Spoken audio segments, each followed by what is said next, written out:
Welcome to another episode of Out of Spec Renew. Today we're with Charlie, and it's quite unusual conversion based on a Vauxhall VX220. VX220, isn't it? Is it 220? Oh, yes, VX220. Okay. All right, what's a VX220? So this is a car built by Vauxhall, but it was in collaboration with Lotus. So a lot of the parts, the chassis in particular, comes from Lotus, and Vauxhall have built their own body shell on top of it. So this was sold as the Vauxhall VX220 in the UK, and there's a version of it in Europe as well, which is called the Speedster, Opel Speedster. Yes. Okay. So turning this electric, should we say that you transform this into a Tesla Roadster on a budget?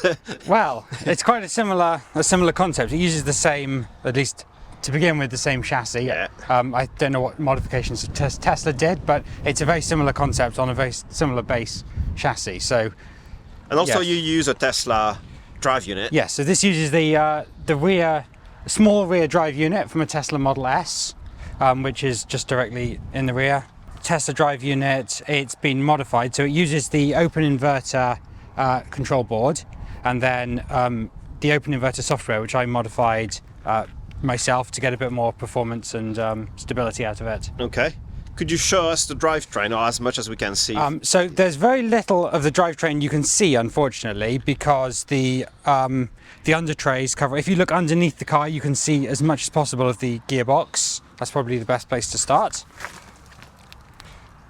So hopefully you can see just the bottom of the drive unit sticking out. Yes. One problem I had there is you can see it's mounted very, very low. Yes. We've lost a bit of ground clearance there just because of the real restriction in space. Okay. Tell us about the inverter and then the battery you've used. Yep. So the inverter is built into the small drive unit, so that makes things very easy. By buying that one drive unit, I got a gearbox, I got a motor, I got an inverter all in one. So the Tesla small drive unit is a really easy way to get started. And as I said, the inverter in there I've reprogrammed with my own modified software. So is it something you do for work? I'm a computer software developer at work, so I know a fair bit about software, I know a bit about electronics. Okay. And in doing this project, I wanted to get a better understanding of some mechanical skills. So how did you start? Well, I met Jack here at Silent Classics, and he was able to sort of talk me through what he does, and he was able to give me, a bit of inspiration. He suggested this Tesla drive unit. So really, I started by just trying to choose a car which would be a good fit for the project. So it was a running car. So the car, I went out to buy the cheapest car I could with a Typical. with a Lotus chassis. Yeah. And this was the cheapest car for sale at the time with a Lotus chassis, at least a fairly modern one. And would you say getting the cheapest you could find, was it the best bet? I think at the time it was the right choice because I didn't know whether this project was going to succeed. I just wanted to have a bit of fun with it. So I didn't want to waste a ridiculous amount of money if it turned out to fail, which was the most likely outcome at the time. So this car, it was cheap. The gearbox had some problems, so it was drivable, but it wasn't in great condition. And it's not in terrible condition, but it's got a few gaps. It's got a little bit of body damage, a few scrapes and dents. So. But then again, it's the perfect car because you can thrash it if you want to. You can drive. That was it. And taking it apart and putting it back together, I did some more damage to it as well. Okay. So, I didn't get it for the looks, to be honest. Okay. I wanted just to get it for the project. So it was the right car for that. If you were to do it again, would you start with the same base or go for Lotus Elise or Exige even? I think I'm very happy with this base. Yeah. I think I'd do that again. But actually, for a different project, I want to go in a different direction. Yeah. I think. I'm not a fan of the soft top particularly, so I think I'd want to try and find something with a hard top if I did it again.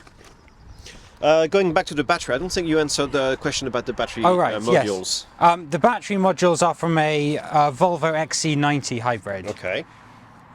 So. How many did you use? They are 60 volt modules, yes. And I used 15 of them. So.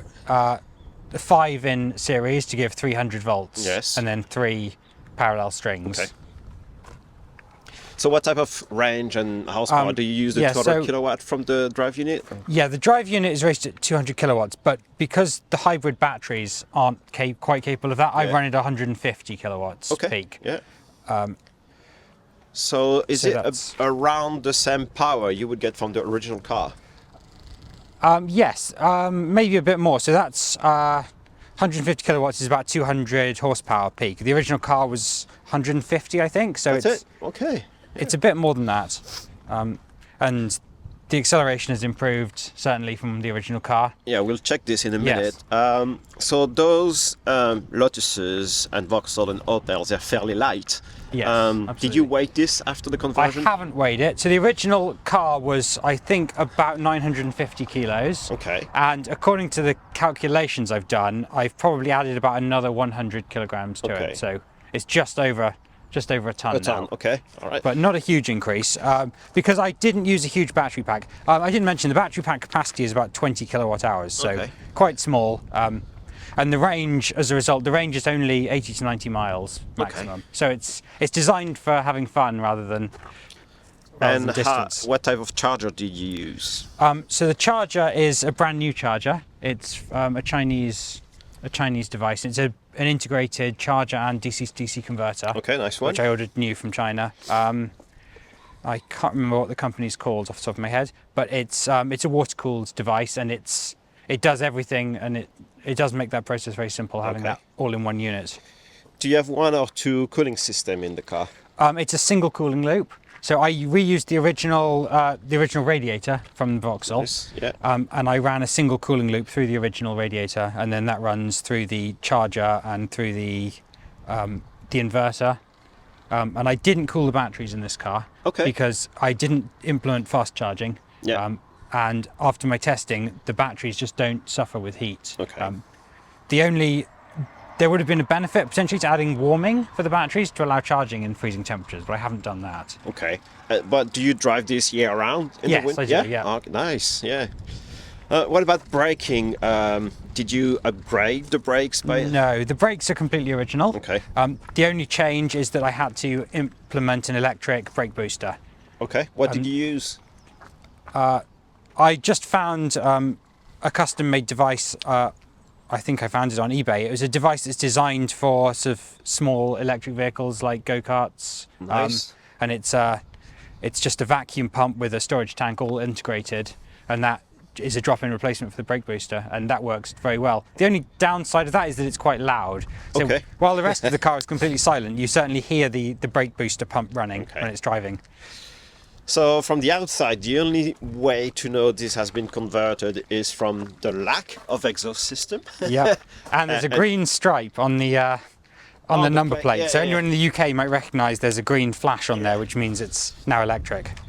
Yeah, and is it officially electric on the government system? Well, I've spoken to the DVLA, the government department, about it, and they've recorded that it's electric, but they have said they won't update their database for tax reasons. They still want me to pay the tax as if it was an electric car. Okay. So for that reason, it's not recorded as electric, but it is officially So can you still updated. Go in cities where you can only go with a low emission car or an electric car? The strange thing about that is that this car, despite being a 2.2 litre sports car and being from 2001, it's actually one of the first cars that is ULEZ compliant. Okay. So it is allowed in the cities, but not because of the conversion, but because it was already compliant. All right. Let's take a look inside and see if there's any difference from the original car. Great. So the most obvious difference inside, of course, is that there's no gear stick. Yeah. There's the standard gear selector, which I'm sure anyone familiar with DIY conversions has seen many times. Yeah. And then looking across the dash, in the middle, there is a display. If I turn the car on, we'll see some numbers pop up on the display. So that's showing us battery voltage and a few temperatures. And that's in place. Originally in that center of the center console, there was the standard heating controls, and I swapped out those heating controls for just a demist button. All right. And otherwise, the interior is fairly standard. I've kept the dials as they were. And there's no power steering. No power steering on this at all. So that's all original. Yeah. and the rest of the controls inside are again all original. Apart from that, the only thing I changed is put in some new speakers behind the seats. Okay. Yeah. All right. So how long did it all take from the day you bought the car and you actually drove it for the first time? I think it took me 7 months Wow, to do this. that's quite good. Yeah. It's quite fast, but I was able to work on it a good sort of 2 or 3 days a week. Okay. I was working part-time at the time, so I had some time on my hands, so I was able to get through it at a decent pace. And I had the workshop, again, Jack from Silent Classics let me use his workshop for a lot of the machine Oh, work. that helps. Which helped me do it a lot Yeah. quicker than having to fabricate things at home. So what's the plan for this car and potentially future cars? I'm not sure at the moment. I'm driving this car fairly regularly at the moment, but I'm running out of space on my driveway, so Okay, that's a good issue too. so I think if I want to embark on something else, I'll be thinking about getting rid of this car first. Yeah. And So that brings an interesting question. What do you think the market is for converted to electric cars, especially do-it-yourself cars? yeah, that's a very difficult question. I think with the right converter, I think for professionals, I think there is a good market. I think people are willing to buy something that's been Like professionally turnkey converted. cars, yeah. Yes, absolutely. Or even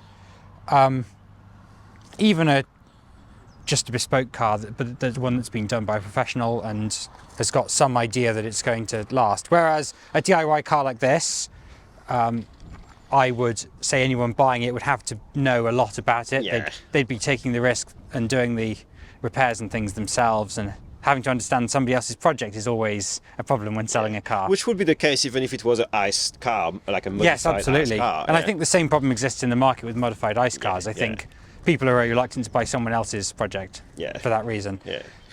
So I think there is a market for it, but I think it's within the sort of enthusiasts, within the enthusiast Yeah. market. Somebody who already knows about conversions. Do you know about other Lotuses or Vauxhalls that have been converted in the UK or elsewhere? No, I don't know about it. I don't think there are any other Vauxhall VX220s that have been converted anywhere in the world, but I think some Lotus Elises, Okay. which again the Lotus Elise has the same chassis and same overall look. So I think there are a couple of those that have been done. Yeah, But I it's- don't know the details of those Okay. projects. But being a light car and the weight you had it is not that much, it still makes it a very nice car. And Yes. we're going to take it on the road, the local lanes, and I can't wait to experience it. If you were to do it again, would you use the same setup? Yes, I think Yes, so. I yeah. might. The small drive unit in there is excellent. I might try to see if I could fit a large drive unit in there, Oh, because yeah. no matter how much power I get out of it, there's always something nagging at me that says, could it be even faster? Yeah. Is the relatively limited range an issue? Would you like to go for a different type of modules? I think battery technology is constantly improving, so I think I'd definitely go for different modules now, and I'd probably fit a lot more in with what's available now. Yeah. Would you opt for a rapid charging option also? No, I don't think rapid charging is worth the Yeah. hassle. Yeah. All right, let's take it for a spin.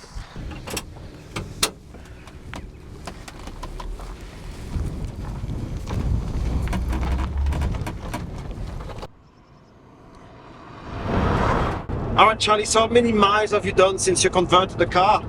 So this car's just coming up 2 years since I converted it now, and in that time I've done 2,500 miles on it. All right. Was it a high mileage car? Not particularly. Most of these cars are mostly used for sort of weekend driving, so they tend to come with fairly low miles. This one had about 44,000 miles on it when I bought it. And did you have any issues since you converted it? No, I don't think so. Perhaps the only issue I've had was with my charge controller. So all the electronics in this car is designed by myself, and the device that controls the charging did have a hardware problem with it, which I then had to to solve redesign the it, circuit board and to solve that, but that's been absolutely fine ever since. Okay. The drivetrain has been absolutely perfect. I've had no trouble with the battery system or the Tesla drive unit at all. Did you take into consideration the weight balance when you opted for the Tesla drive unit? Not particularly. I think it was inevitable with this car that all of the weight was going to be moved to the back. Yeah. So it's a lot more rear heavy than it was originally. And I'm not an expert on car handling at all, but I would say the grip on the rear wheels has been excellent, Okay. and it's able to handle the extra torque of the motor by having that extra weight on those rear wheels. Did you opt for wider tires in the back in particular? Not wider tyres, Yeah. no. All the tyres and wheels are the original Yeah. OEM, but I have got sort of expensive sports tyres all around Okay. on this because it really does benefit from the extra grip. Did you type the 0 to 60?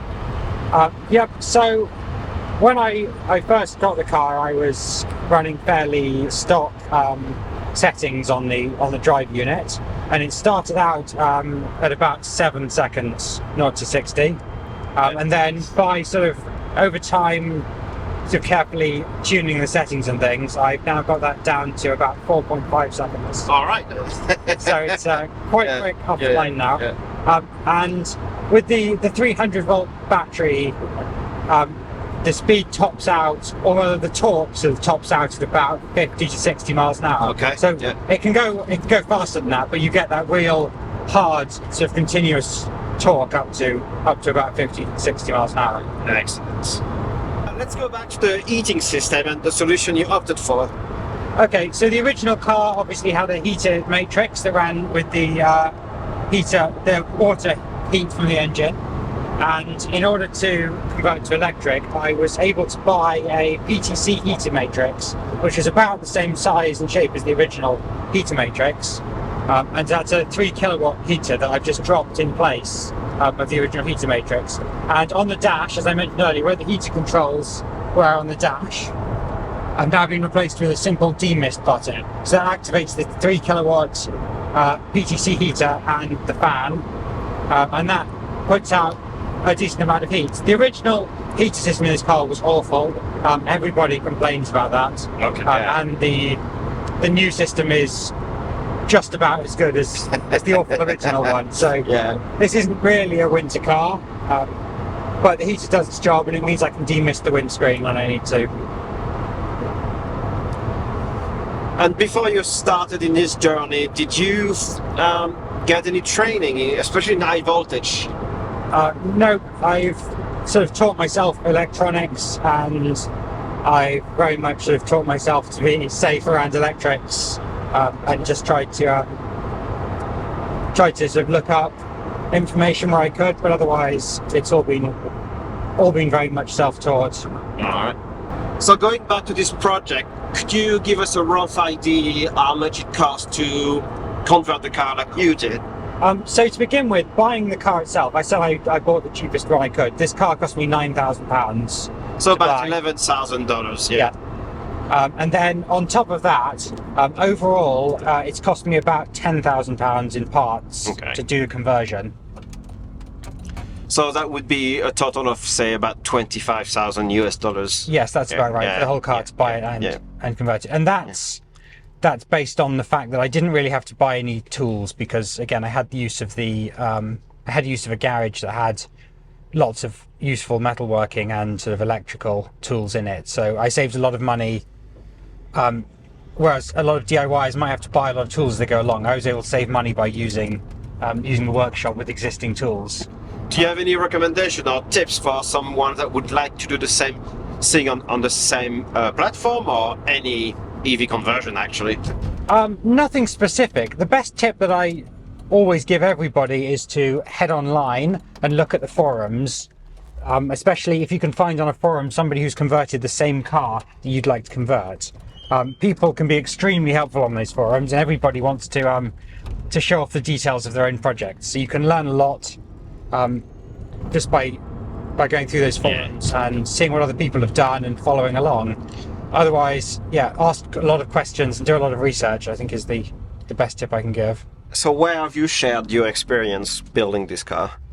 So I have a complete log on a forum called DIY Electric Car, and that has details of the whole process. It's got lists of everything I bought and why I chose the parts, and hopefully quite a good detailed sort of explanation of the whole process beginning to end. There's also another forum called Open Inverter, which has a lot more of the the sort of more technical electronic details, and I posted quite a bit on there about the process of tuning this car and getting the most out of the drive unit. So here we go, $25,000 for a Tesla Roadster. That's the deal of the century. So if you like what you saw today, just give us a thumbs up and drop us a comment. Tell us if you want to see more of those do-it-yourselfers build, and I'll see you in the next one.